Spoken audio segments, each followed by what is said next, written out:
put your finger on it while I play. We walked hand in hand in the wet grass beside the lane. Tell me about the different versions of Late and the process of, because it took us a little bit to get into this song. Yeah. So tell us about it was like 3 different times, wasn't it? Yeah. Three different times to record it. I think this is a good example of of the environment helping to create, or at least giving the freedom to be able to be creative, and the environment helping to change and alter the song, and in a real positive way, like in a positive energy wise. Like there's been so many times where I've approached, like gone into the studio, and maybe it's due to money, or maybe it's due to just personalities or availability of players or whatever it is. Like once you lay it down, you know, you're stuck with it, you know, whether you like it or not, you know. And then like there's always that whole thing where, you know, I'm not happy in the backside, and then if I let it off of the project, then people get offended, and it's just always so difficult. It's so much easier to just do what you want, you know, and have it right the first time. But God knows that I tried. If you can measure the fall. Yeah, the very first time we tried it was recorded with an electric guitar, and I guess it just seemed fast to me, but I didn't even know like really what was wrong.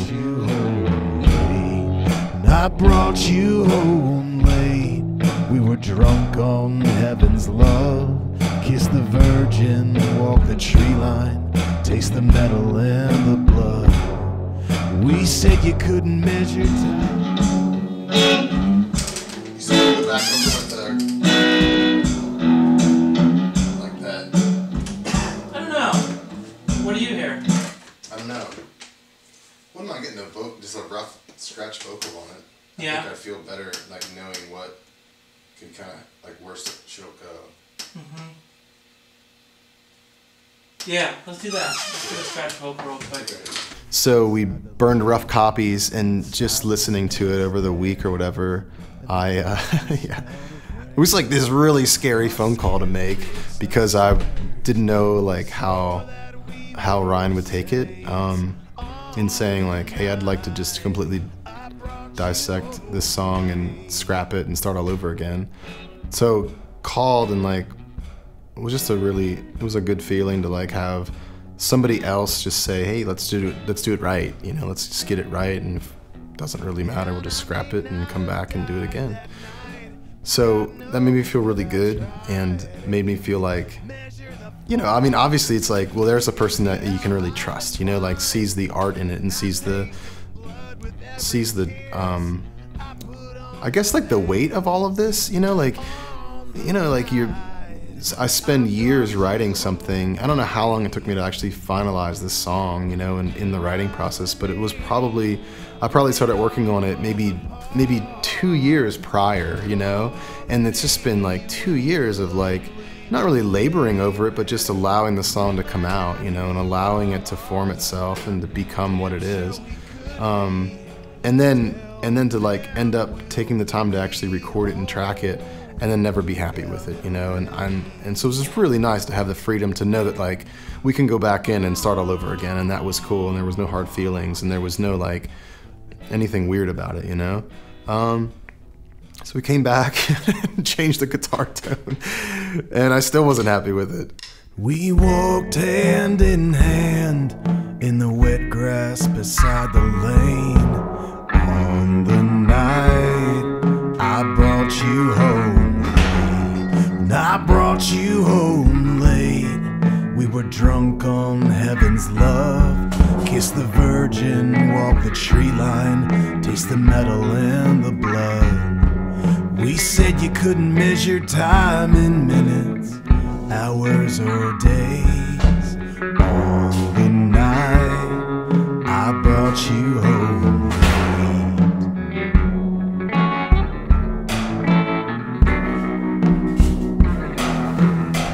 crescent moon held captive by the fir trees beside the lake. The silence made us dance, and the darkness smelled of rain. Our skin makes us sinners, but we swore that we were saints. On the night I brought you home late.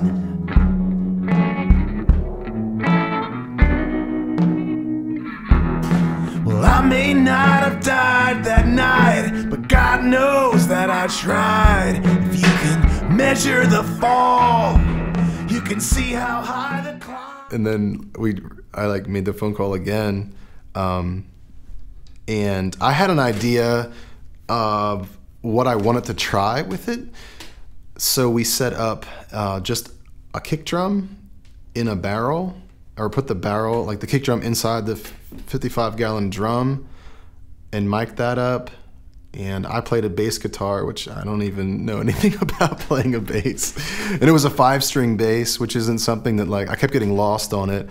And that's how we tracked it. Both of us playing like the most sparse thing that you can possibly come up with.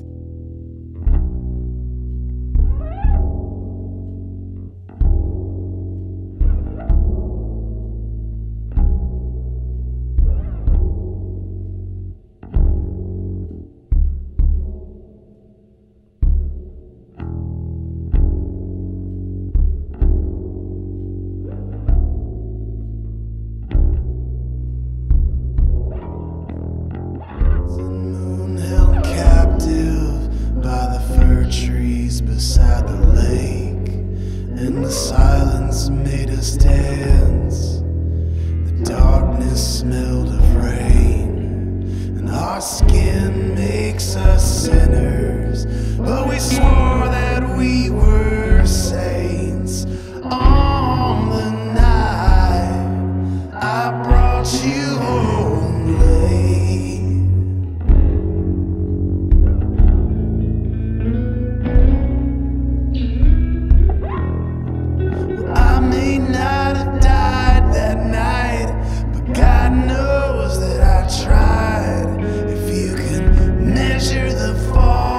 And yet, when we got all done, like, it sounded really, really cool. I began to realize when we were messing around with it, there was a track on the Alison Krauss, Robert Plant album, and I can't remember what it's even called, but it's an extremely slow track, and it's just so wide open, and everything has time to just ring out. You know, when the drum hits, there isn't anything else coming in right away to, like, make your ear not hear that complete closure or whatever, you know?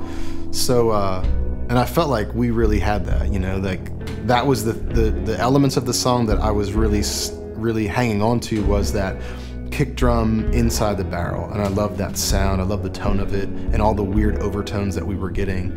And it was just trying to find an arrangement that allowed for that to completely dissipate, so that we heard it, you know, we heard all of the nuances of it. And I felt like my guitar playing even was stepping all over that. Cover me with your name, and in the east our silhouettes sit